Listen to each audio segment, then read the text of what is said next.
Hi everyone. In this video, I'll show you how to find your Binance Pay ID on the Binance app.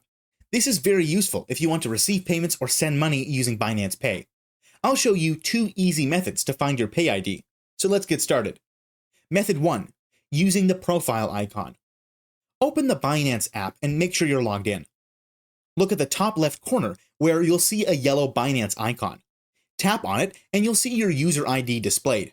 Simply tap on it and you'll get a copy success message. Now, you can share your Pay ID via WhatsApp or any other messaging app. Method 2. Using the search bar. Go back to the Binance home screen and tap on the search bar at the top. Type Pay and select the first result, Pay Functions. Here, you'll see your Binance Pay ID displayed. Just tap Copy and you're ready to use it. And that's it. You've successfully found your Binance Pay ID. If you found this video helpful, don't forget to like and subscribe for more tips and tricks.